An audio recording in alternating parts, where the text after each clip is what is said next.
Urapi kami Tuhan, urapi hamba-Mu yang terbatas ini ya Tuhan. Kami percaya Tuhan firman-Mu, ya dan amin di dalam hidup kami ya Tuhan. Meluruskan setiap jalan kami Tuhan untuk tetap berada di jalur-Mu ya Bapa. Terima kasih Bapa, terima kasih Tuhan. Kami serahkan pemberitaan firman Tuhan ini ke dalam tangan-Mu. Hanya di dalam nama Yesus kami berdoa dan mengucap syukur. Yang siap sambut firman Tuhan sama-sama dengan saya katakan amin. Puji Tuhan. Silakan duduk. Bapak Ibu yang dikasih oleh Tuhan, shalom. Shalom. Kalau sekali ya, apa karena lagi puasa ya? Karena bulan puasa ya, saudara lemes ya. Shalom. Tuhan, bagaimana kabarnya pada pagi hari ini? Luar biasa. Luar biasa ya, Tuhan, karena kita punya Allah yang luar biasa yang selalu menolong kita. Puji Tuhan. Saya melihat ada beberapa persen di tempat ini adalah anak-anak muda ya, Tuhan. Dan semuanya pakai kotak-kotak ya, saudara ya. Lagi kampanye Pak Jokowi atau gimana?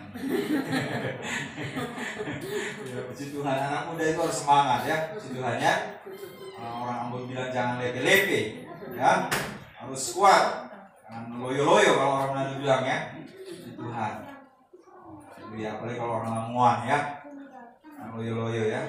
Biasa makan RW jadi nggak boleh loyo, ya. Jadi Devon ya. Oh Devon udah lahir di mana? Oh, lahir di mana juga ya. Kalau Deron sama Deva kan lahir di Sidoarjo, ya, si Tuhan. Saudara yang dikasih oleh Tuhan, pagi hari ini mari kita mau belajar firman Tuhan.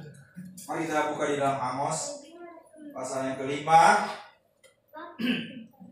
ayat yang ke 22 sampai ayat yang ke 23. Amos 5 ayat 22 sampai ayat yang ke 23. Boleh ditayangkan di Amos 5 ayat 22 sampai ayat 23. Kita akan membaca bersama firman Tuhan ini. Mari bangkit berdiri. Kita menghormati firman Tuhan pagi hari ini. Amos 5 ayat 22 sampai ayat 23. Sudah dapat semua, amin? Nah, kita baca bersama-sama. 2, 3. Sungguh apabila kamu mempersembahkan kepadaku korban bakaran dan korban-korban sajianmu, aku tidak suka. Dan korban keselamatanmu berupa ternak yang tambun, aku tidak mau pandang. Jauhkanlah daripadaku keramaian nyanyian-nyanyianmu, lagu gambusmu tidak mau aku dengar. Ya, puji Tuhan, silakan duduk. Ya, saudaraku yang dikasih oleh Tuhan, pagi hari ini kita mau belajar, saudara, penyembahan yang benar itu seperti apa sih? Karena kadang-kadang banyak orang Kristen itu belum atau tidak menyembah Tuhan dengan benar. Ya. Karena firman Tuhan katakan, aku mencari penyembah-penyembah yang benar, yang menyembahku dalam roh dan kebenaran. Ya. Ini yang harus kita ketahui sebelum kita datang menyembah kepada Tuhan. Ada hal-hal apa yang perlu kita sadari ketika kita menyembah Tuhan, ketika kita datang kepada Tuhan.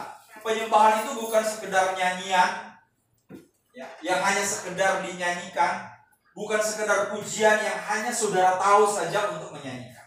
Saya percaya saudara hafal semua lagu-lagunya GPCC, ya, True Worshipper, saudara hafal semua lagu-lagu GMB, bahkan mungkin Hillsong. Ya, saudara hafal mungkin yang angkatan-angkatan muda ya. Mungkin yang angkatan-angkatan yang agak lebih tua sedikit hafal lagu-lagu zaman old ya, zaman dulu katanya ya. Kita hanya kadang-kadang kita hanya sekedar tahu karena kita orang Kristen, kita menyanyikan itu. Ya, saudara, saya dulu orang Protestan dan saya ngerti tentang kidung jemaat, saudara. Karena dari kecil kita pakai kidung jemaat untuk kita nyanyikan. Tetapi yang menjadi pertanyaannya, apakah benar-benar penyembahan itu disukai oleh Tuhan atau tidak? Ya. Penyembahan itu berkenan di mata Tuhan atau tidak? Ya. Ini yang paling penting yang harus kita ketahui.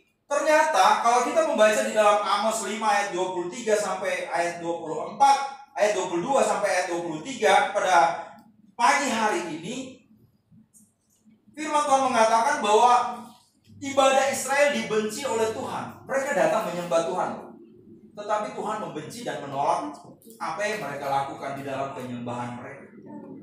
Ini artinya bahwa Tuhan melihat setiap orang-orang yang mau menyembah Dia.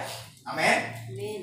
Tuhan melihat kesungguhan hati setiap orang-orang yang melayani Dia, yang memuji Tuhan. Kita bisa saja mengangkat tangan memuji Tuhan, tetapi kadang-kadang pikirannya ada di mana-mana. Benar atau benar?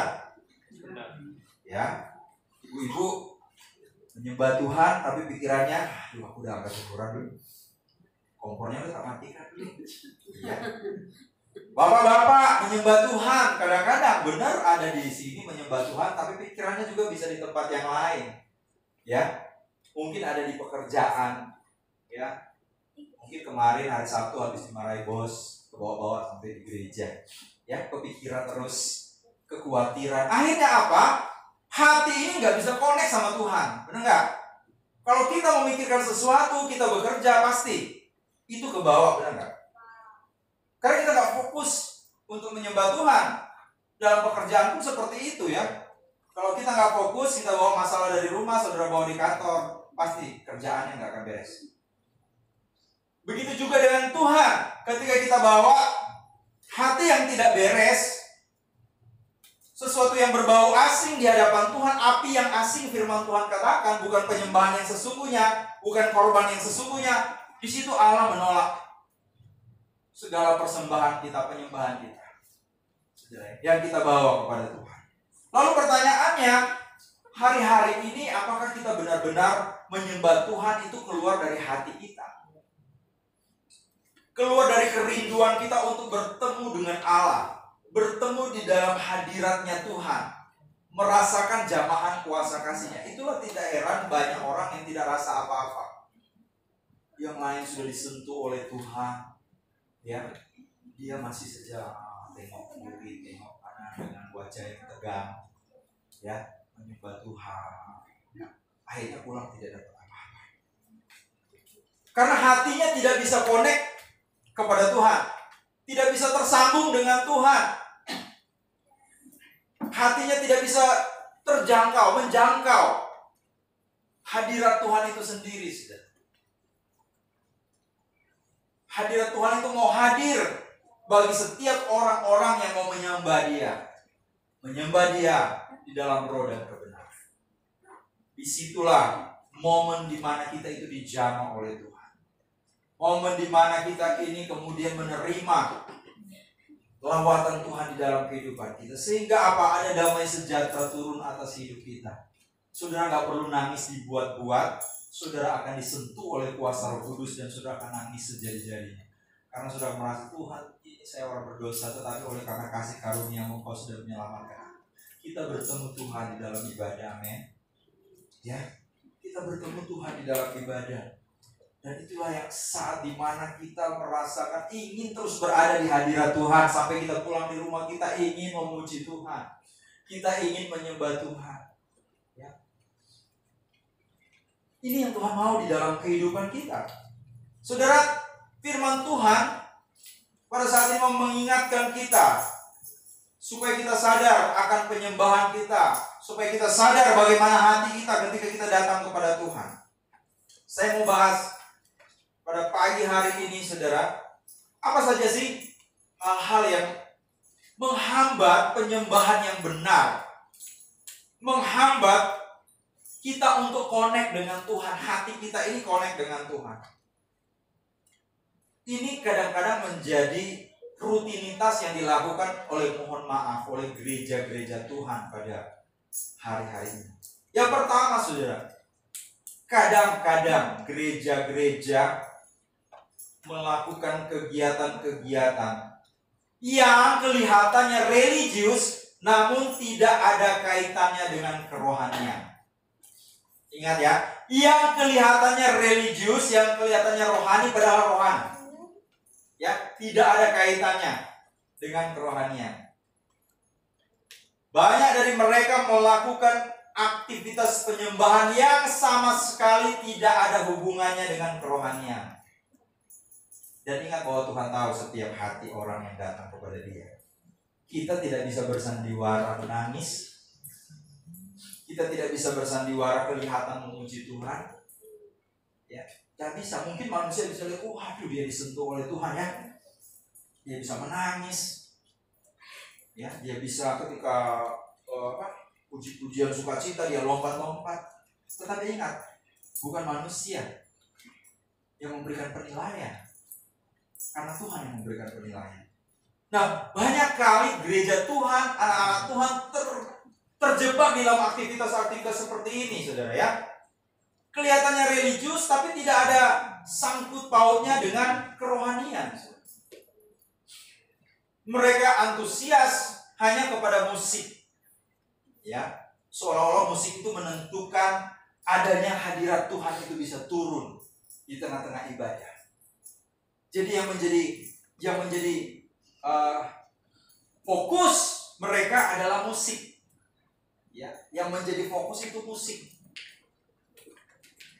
Yang menjadi fokus adalah keyboard, yang menjadi fokus adalah siapa yang main bass, siapa yang main drum, siapa yang main keyboard, siapa yang menjadi WL, siapa yang jadi singers. Padahal, saudara, musik itu tidak ada kaitannya sebenarnya dengan hadirat Tuhan akan turun atau tidak. Amin. Saya katakan sekali lagi, saudara, musik itu hanya menunjang, hanya mendukung supaya ibadah itu bisa berjalan dengan harmonisasi, saudara, karena ada musik, saudara. Tetapi sekali lagi itu tidak menentukan ada tidaknya hadirat Tuhan. Benar, saudara? Saudara bisa nyanyi, tidak ada musik, ya, tetapi hadirat Tuhan tetap bisa turun. Bisa enggak? Bisa. Coba saudara nyanyi di kamar mandi sendiri, ya. Kalau saudara benar-benar menyembah Tuhan, walaupun saudara suaranya agak belok-belok sedikit, nggak apa-apa, saudara, ya. Pernahkah saudara disentuh oleh Tuhan ketika saudara nyanyi di kamar mandi, di mobil tanpa musik? Benar? Saya beberapa kali sudah merasakan hadirat Tuhan. Ya, ketika saya nyanyi, saudara, bahkan di motor pun saya nyanyi, menyembah Tuhan, memuji Tuhan, tapi saya nggak tutup mata, ya. Karena kalau saya tutup mata bahaya, saudara, ya. Saya bisa masuk di dalam got, saudara, ya. Saya tidak mau sekonyol itu iman saya. Ya, saya menyembah Tuhan tetap saya buka mata, saudara, ya. Karena apa? Kalau tidak saya bisa nyungsep, saudara, ya. Tetapi saya benar-benar merasakan hadirat Tuhan. Saya bisa nangis, saudara, ketika saya mulai nyanyi di motor, saudara, dalam perjalanan pelayanan. Bisa tanpa musik, saudara. Musiknya apa, saudara? Ya, kendaraan di jalanan, saudara. Nangis, saudara. Itu artinya apa? Musik ini tidak ada kaitannya dengan kehadiran, tidak ada tidaknya kehadiran Tuhan di dalam sebuah ibadah. Amin. Jadi konsentrasi kita itu bukan sebenarnya kepada musik. Amin. Lalu kemudian apa? Jangan sampai kita hanya antusias selain kepada musik juga kepada khotbah. Kayaknya kalau pendeta ini yang khotbah, waduh, saya dapat sesuatu. Tapi kalau pendeta ini, nggak mau datang saya. Ya, dia lagi. Karena apa? Hanya antusias kepada khotbah yang akan disampaikan. Jadi melupakan penyembahan. Seolah-olah penyembahan itu gak penting. Yang penting saya khotbah, habis itu saya didoakan, saya dinubuatkan, udah oke sampai di situ. Ya. Karena saya mohon maaf, saudara, saya melihat fenomena yang terjadi, saudara. Ya. Kalau hamba Tuhan ini punya karunia, saudara, mereka nggak cari penyembahannya, saudara. Ketika hamba Tuhan ini sudah mendoakan, baru muncul. Saya melihat seperti itu. Kemudian mereka akan WA-an, ayo sudah waktunya didoakan.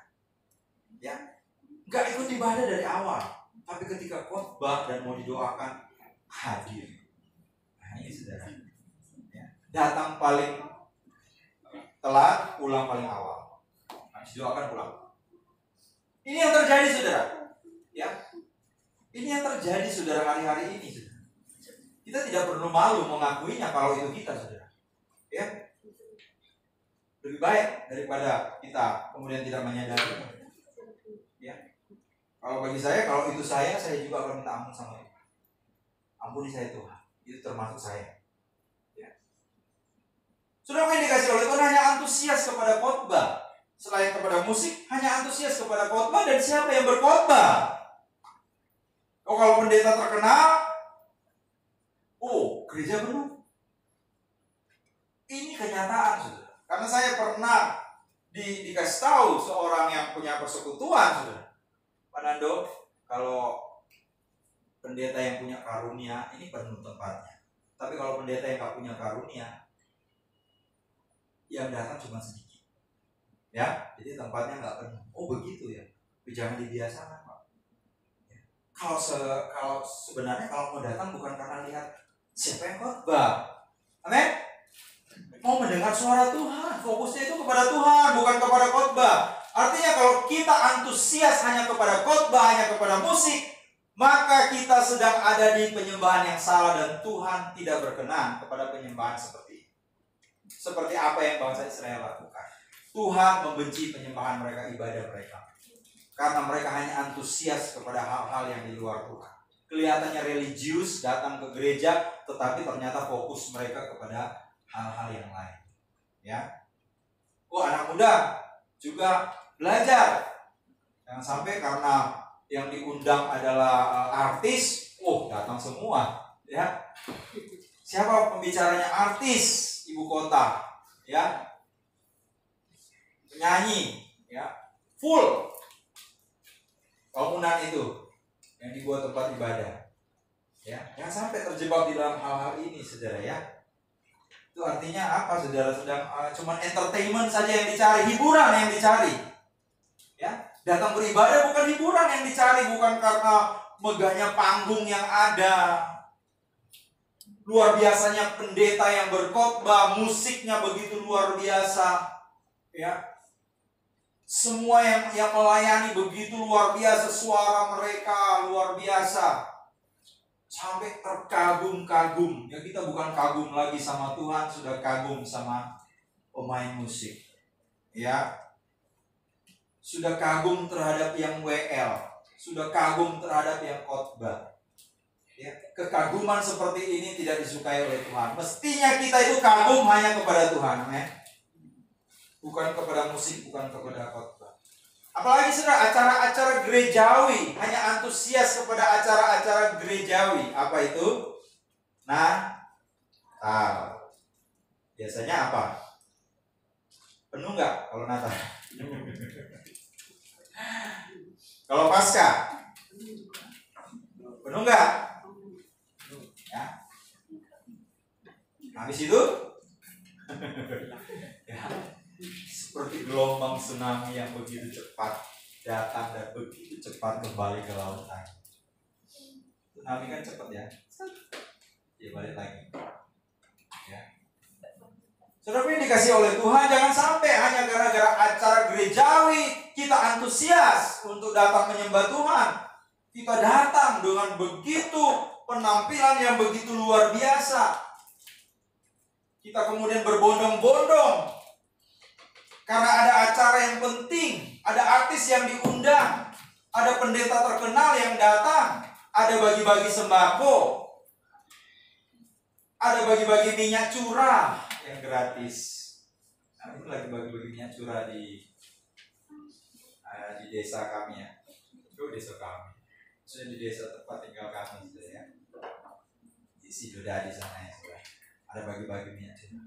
Biasanya kalau ada bagi-bagi begitu, saudara, tak lihat tadi, ya, galon aqua itu banyak sekali, saudara. Karena antri minyak curah gratis dan daging sapi gratis. Ya, banyak yang datang, saudara. Penuh, ngantri. Orang-orang datang karena ada tujuan di situ. Ya. Tapi coba kalau tidak ada itu, tak mungkin mereka mau antusias. Nah, kita bukan orang-orang yang kemudian mencari hal-hal seperti ini. Ini antusiasme yang salah di hadapan Tuhan. Karena kita tidak mencari itu, saudara. Kita mencari Tuhan. Kalau soal berkat dan bagi-bagi itu nanti urusannya Tuhan. Amin. Ada orang katakan kepada saya, Pak Nando, di tempat kami sudah terbiasa dikasih sembako. Jadi ketika tidak dibagi, mereka tidak akan datang. Waduh, saya bilang, sudah berapa lama? sudah semenjak lahir. Memang agak sulit merubah paradigma seperti itu ya.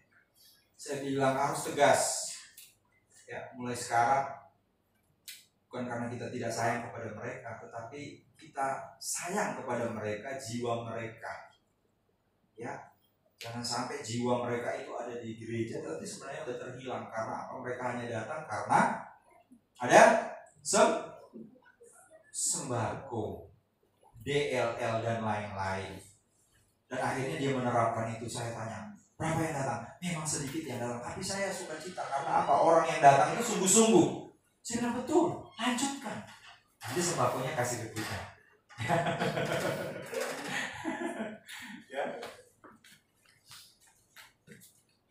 Saudara, ini hal-hal yang serius yang terjadi, saudara. Ini bukan hal yang saya katakan, ini bukan apa? Ini suatu kenyataan, fakta yang terjadi, saudara. Saya menemui ini di pelayanan-pelayanan, baik juga kepada teman-teman yang melayani, saudara ya. Teman-teman hamba Tuhan yang melayani. Ini sudah terjadi, saudara.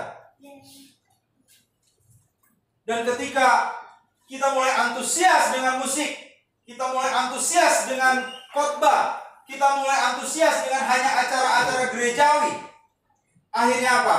Kita menjadi tidak peka akan hadirat Allah. Amin. Tidak menjadi peka lagi akan hadirat Allah yang hadir di dalam ibadah.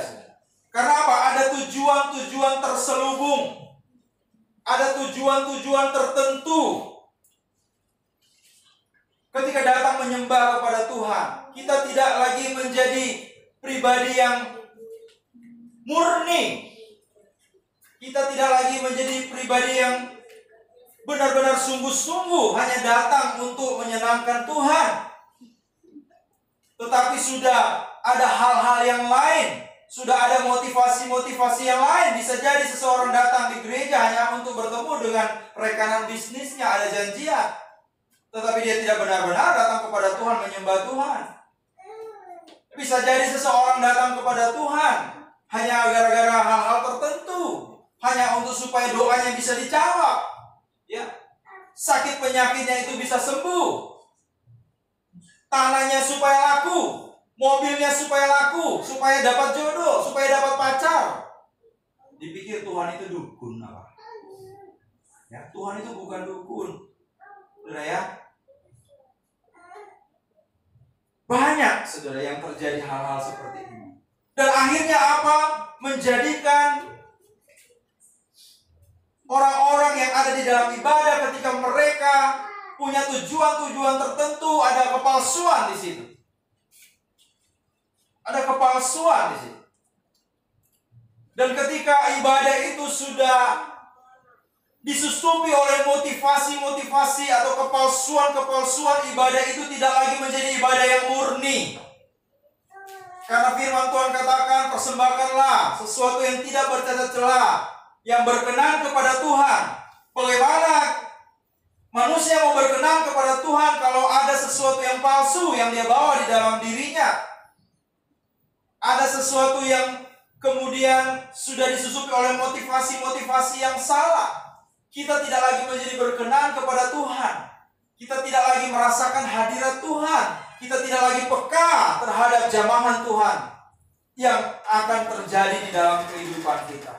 Sehingga rutinitas itu akan terus berulang kali. Dan kita menjadi hampa dalam kerohanian kita. Kerohanian mulai kering. Kalau sudah mulai kering, sudah mulai mati. Di dalam ibadah sudah tidak merasakan apa-apa. Jadi kemudian berpikir, kalau saya tidak ibadah juga tidak apa-apa. Karena saya datang di ibadah, saya tidak rasa apa-apa. Lebih baik saya di rumah saja. Saya ikut ibadah online saja. Ya, di mana saya bisa sambil makan, kamera dimatikan. Saya sambil bisa lele, tidur-tidur, kamera dimatikan. Saya bisa sambil makan snack. Saya bisa sambil minum kopi, saya bisa sambil nge-gym, kemudian khotbah ditayangkan, kemudian saya matikan kamera. Ya. Yang senyum berarti pelakunya.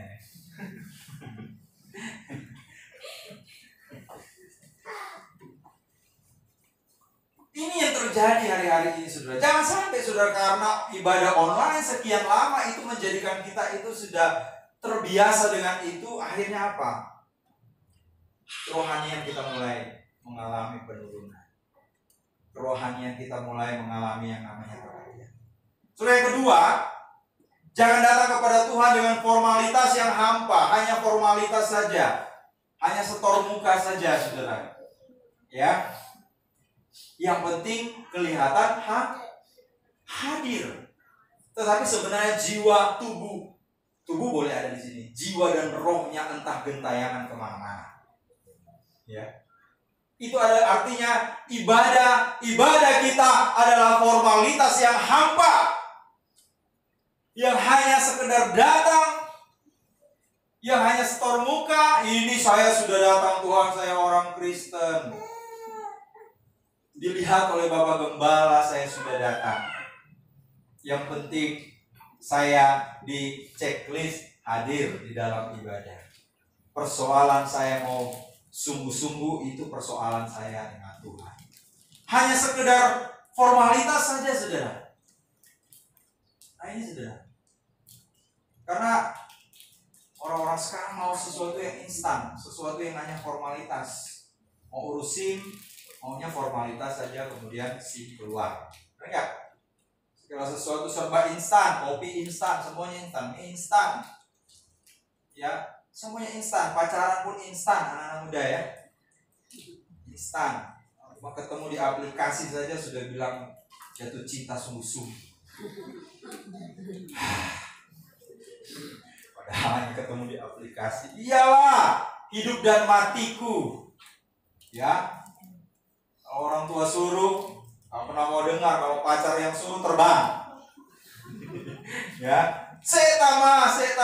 Tapi kalau pacar sekarang, ya sayang, datang, saya tunggu kamu di kafe. Udah langsung terbang ke sana. Ya, instan, saudara. Serba instan. Manusia ini mau segala sesuatu itu hanya formalitas saja. Ya, hanya sesuatu yang instan, yang kelihatannya sudah dilihat oleh Bapak Gembala, yang sudah dilihat oleh pengurus gereja, saya sudah hadir. Tapi persoalan saya sungguh-sungguh itu nanti dulu. Sehingga apa? Tidak terjadinya suatu pertobatan yang sejati di dalam gereja. Tidak terjadinya suatu perubahan yang sejati terjadi di dalam gereja. Dan kehidupan kerohaniannya hanya stagnan saja. Hanya diam di tempat saja. Tidak mengalami progres, tidak mengalami yang namanya peningkatan. Baik dalam kerohaniannya. Tidak ada sesuatu yang berubah. Mestinya firman Tuhan, menyembah Tuhan, itu mengubah hidup kita, amin. Tetapi kalau itu tidak bisa ada perubahan, berarti ada yang salah, bukan dengan Tuhan, tetapi ada yang salah dengan kita. Ada sesuatu yang perlu kita perbaiki. Siapa yang tahu? Hanya saya dan saudara. Saudara punya motor, saudara yang tahu masalah motormu apa. Ya, kalau ada sesuatu pasti terasa, benar nggak? Ya, orang yang sudah biasa nyetir tahu bahwa mobilnya itu lagi kempes. Kalau dia tidak terasa, waduh, berarti gimana sopir seperti apa itu ya? Makanya, saudara, kita yang tahu persis, saudara, kalau kita tidak dapat sesuatu, tidak ada perubahan lewat firman Tuhan, jangan salahkan firman Tuhan itu. Tetapi kembali lagi ke diri kita sendiri. Amin. Berarti ada yang salah dengan saya. Ada yang salah dengan penyembahan saya. Ada yang salah dengan hidup saya. Kok saya begini-begini terus ya? Sudah sekian lama saya jadi orang Kristen, saya datang ke gereja, tetapi hanya begitu-begitu saja. Ya, begitu-begitu saja. Kalau ditanya, ya mengalir saja, sampai mengalir sampai hanyut. Ya, tidak pernah melawan arus, hanya mengalir terus. Kenapa? Hanya ada formalitas yang hampa. Bangsa Israel teliti menjalankan tata ibadah mereka, liturgi mereka. Bangsa Israel, orang Yahudi itu terkenal menjalankan liturgi dengan baik. Kalau saudara pergi ke Manado, di Tondano itu ada sinagogi. Sinagog itu tempat ibadah orang Yahudi. Saya pernah tinggal di Tondano karena saya dulu sekolah di Tondano ya. Orang Tondano sini mana? Saya SMA di Tondano. Ya, saya pun masih kecil dulu, bayi dulu itu ya. Saya tinggal di rumah omanya dia. Kemudian saya kos. Di situ ada sinagog, saudara. Nanti saudara lihat di YouTube. Ya, saudara lihat di YouTube sinagog, lupa saya namanya, Tondano ya. Mereka begitu ketat ritual-ritual keagamaan, bahkan baju-baju imam mereka melakukan sesuai dengan Taurat.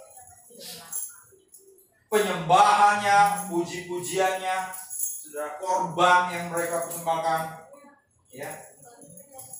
Tapi apa yang terjadi, saudara? Mereka hanya sekedar mempertontonkan ritual agamawi yang bisa dilihat oleh orang lain, tetapi mereka tidak benar-benar mempersembahkan sesuatu kepada Tuhan. Hati mereka, mereka tidak mempersembahkan dosa dan pelanggaran mereka kepada Tuhan. Mereka merasa mereka itu layak, sehingga apa? Mereka terus terjebak di dalam hal ini, saudara. Mereka merasa bahwa mereka lah orang-orang yang paling suci, sehingga Yesus banyak mengecam orang-orang Yahudi,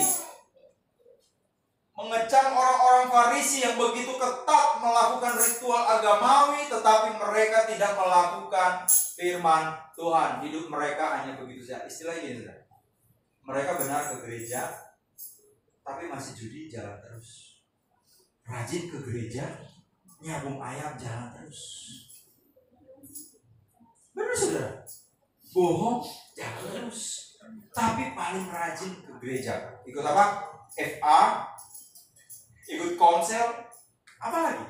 Acara gereja, mau kemana ikut? Mau ke Bali, retreat, ikut semua. Semuanya diikuti, saudara. Tiada hari tanpa persekutuan, ikut doa, ikut Zoom, di mana-mana semuanya diikuti. Ya, dia tahu semua link-linknya, semua. Tetapi hidup tidak mengalami perubahan. Padahal ada di gereja, ikut ibadah, ya. Tapi hidup tidak ada perubahan. Judi ya tetap, bohong ya tetap, mabuk ya tetap, merokok ya tetap. Itu seperti sudah menjadi kebiasaan hobi yang tidak bisa dilepaskan dari hidup. Ya, ini formalitas yang hampa. Saya katakan formalitas yang hampa ketika ada orang Kristen yang datang tapi hidup tidak berubah. Tidak usah jauh-jauh, saudara. Ya, saya dulu seperti itu, saudara. Ya, saya dulu seperti itu, saudara. Gak pernah ke gereja. Saya orang Kristen. Sampai Alkitab di rumah itu sarang laba-laba semua, saudara. Karena gak pernah dibuka. Ya. Tapi kalau sudah Natal, pasti hadir. Karena ada pembagian sesuatu. Ya, habis ibadah, belum selesai khotbah, ada tinju, Mike Tyson tinju itu di sebelah gereja ada rumah teman. Ya, kalau hari Minggu kan biasanya tinju ya. Dulu, zaman dulu kalau anak muda yang seumuran Devon ya sudah tidak tahu yang zaman dulu. Ya, tinju, Mike Tyson dengan Sugar Ray, kemudian dengan Evander Holyfield. Ada tinju. Belum selesai khotbah, bapak-bapak udah nonton tinju, termasuk saya.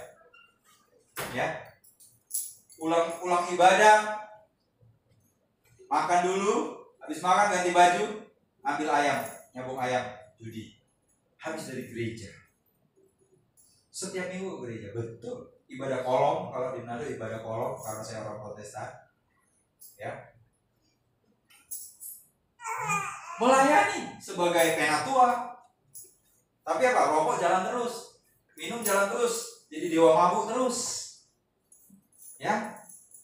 Inilah formalitas yang hampa dan Tuhan tahu hati kita. Saya dan saudara tidak bisa menyembunyikan apapun di hadapan Tuhan. Seperti saudara akan membungkus api yang menyala, itu percuma kalau saudara membungkus api yang sedang menyala. Itu sama juga dengan kita. Ketika kita menyembunyikan sesuatu di hadapan, tidak bisa Adam dan Hawa mencoba menyembunyikan. Di manakah engkau? Tuhan sudah tahu dosa yang mereka lakukan. Tapi mereka mencoba berkilah. Padahal Tuhan yang menciptakan mereka. Tuhan tahu gerak-gerik kita, hati kita, pikiran kita ketika kita datang beribadah. Apa tujuan dan motivasi kita sebenarnya? Tuhan sudah terlebih dahulu tahu.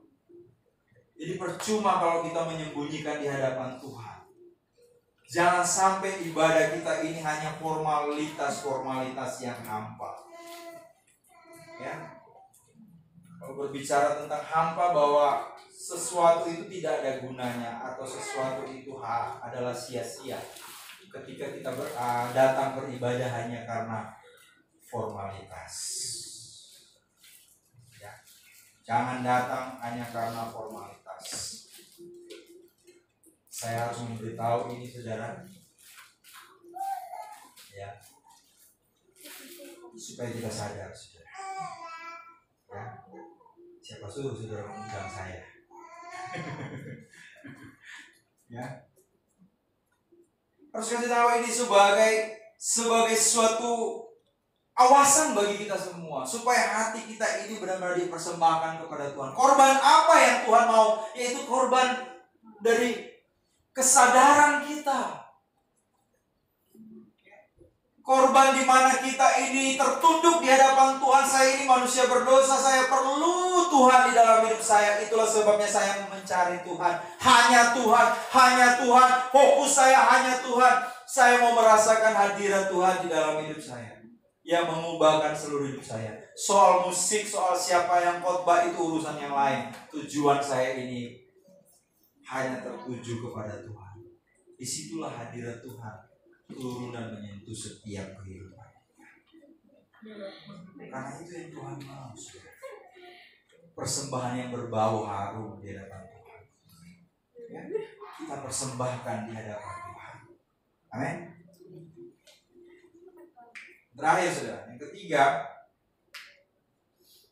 hidup kita ini harus dikuduskan oleh Tuhan. Hidup harus kudus ketika kita datang menyembah Tuhan. Karena apa? Firman Tuhan katakan, kuduslah kamu sebab aku kudus.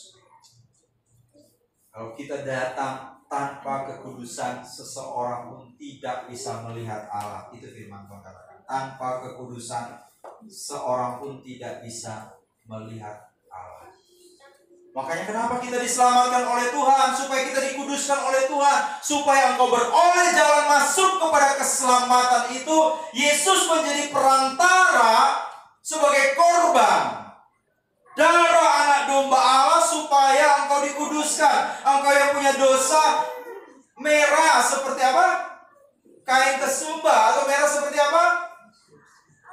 Kirmisi, akan diubah menjadi putih seperti bulu domba atau seperti salju. Itulah tujuan. Tuhan kemudian mati bagi kita, menguduskan kita, supaya kita bisa melihat Allah, supaya hubungan kita kembali diperbaiki dengan Allah. Yesus harus jadi tumbal dari dosa-dosa kita, supaya dia mengubah dosa yang begitu merah, kemudian dia ubah menjadi putih seperti salju, putih seperti bulu domba. Dan disitulah kita dilayakkan dan berkenan kepada Tuhan. Hidup itu harus dikuduskan terlebih dahulu. Sehingga apa? Kita kembali lagi ke tujuan awal Tuhan menciptakan kita, saudara. Supaya kita ini kudus, kita berkenan. Supaya apa? Penyembahan yang kita naikkan kepada Tuhan itu berkenan. Karena apa? Kehidupan kita sudah dikuduskan oleh Tuhan. Dan Tuhan menerima penyembahan kita. Bisakah sesuatu yang bercacat celah itu diterima oleh Tuhan? Tidak bisa, saudara. Karena persembahan yang dilakukan di zaman Perjanjian Lama, Tuhan berbicara kepada hamba-hambanya, kepada Musa, kepada Yosua, kepada hamba-hambanya yang dipakai Tuhan dengan luar biasa. Tuhan harus menjelaskan secara detail. Apa yang perlu disiapkan korban-korban seperti apa yang sesuai dengan Tuhan, bukan sesuai dengan kita. Kalau kita bisa saja mempersembahkan sesuatu yang sesuai keinginan kita, sesuatu yang asal-asal. Tapi Tuhan tidak mau, dan Tuhan tidak menghendaki itu, saudara. Makanya hidup kita ini harus dikuduskan terlebih dahulu, sehingga kita bisa memandang Allah, kita bisa berkenan kepada Tuhan, dan kita bisa menyembah Tuhan dengan bebas. Karena apa? Kita sudah dikuduskan oleh Tuhan. Seperti halnya seorang imam, ya, seorang imam kalau dia tidak berkenan di hadapan Tuhan, maka dia akan diambil nyawanya. Makanya imam itu harus berkenan kepada Tuhan, adalah orang-orang pilihan, orang-orang Lewi, saudara, keturunan imam Harun.